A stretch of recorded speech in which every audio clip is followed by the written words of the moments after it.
biasanya dipanggil Naul. Saya mahasiswa Tadris Bahasa Indonesia di IAIN Surakarta kelas 4C.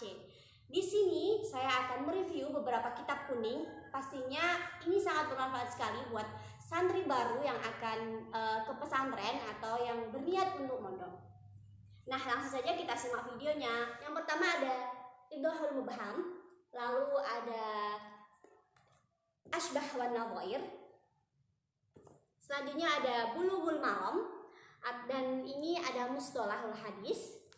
Lalu ada Fathul Qorib, lalu ada Ghayatul Wusul dan Fathul Majid, At-Tibyan dan juga Tafsir Jalalain. Di sini ada Ta'alim Muta'alim, lalu ada Mukhtasar Syafi, dan ini ada Riyadhus Shalihin dan juga Kifayatul Atqiyah. Oke, langsung saja kita review satu persatu. Dari sisi kanan ini ada Idhahul Mubham. Nah, biasanya ini disebut kitab mantek. Nah, dalamnya seperti ini ya. Dalamnya seperti ini. Nah, kitab ini itu secara global atau secara umumnya disebut kitab mantek. Nah, mantek itu apa sih? Mantek itu seperti pelajaran filsafat pada umumnya, tetapi menggunakan bahasa Arab. Nah, persis ajaran-ajaran yang ada di dalam sini juga seperti filsafat, beratnya juga sama seperti filsafat tetapi lebih condong ke bahasa Arab gitu. Lalu yang selanjutnya ada Asbah wan Nadhair. Ini sering disebut kitab Qawaid. Nah, ini seperti ini ya kitabnya. Qawaid ini mempelajari tentang hukum-hukum syariat. Nah, sebenarnya sama seperti fikih, cuman dalam kitab Qawaid ini Asbah wan Nadhair kita disajikan ada beberapa pendapat para ulama yang tentunya pendapat itu berbeda-beda. Nah, dari perbedaan pendapat ulama itu pastilah muncul sebuah hukum tertentu. Nah, di kitab ini kita bisa membandingkan hukum dari ulama mana yang terkuat untuk menjadi pedoman kita sehari-hari. Seperti itu.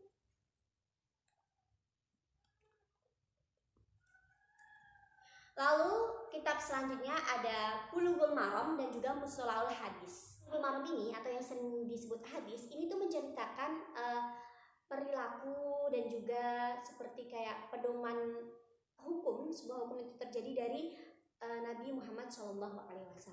Nah, bedanya dengan Mustalahul Hadis, kalau Mustalahul Hadis ini mempelajari tentang rawi atau periwayat dari hadis tersebut.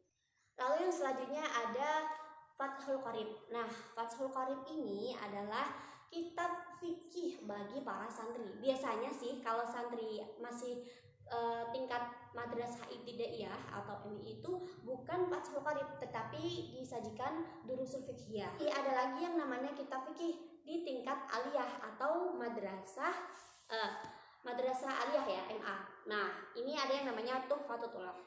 Sebenarnya materinya sama, hampir sama, tetapi Tuhfatul Thulab ini bakalan dikupas secara rinci dari hukum satu ke hukum yang lain. Selanjutnya itu ada kitab Balaghah.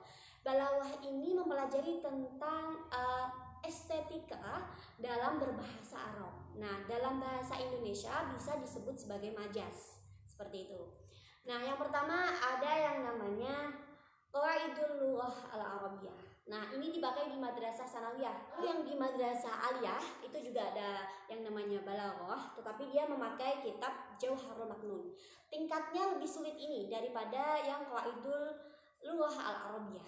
Oke, selanjutnya ada kitab yang namanya Ghayatul Wusul atau Usul Fikih. Tampilan kitabnya seperti ini, Ghayatul Wusul. Ini baru disajikan saat kita berada di tingkat aliyah. Seperti itu. Karena ini lebih kompleks, lebih sulit daripada kitab fikih dan juga kitab hadis.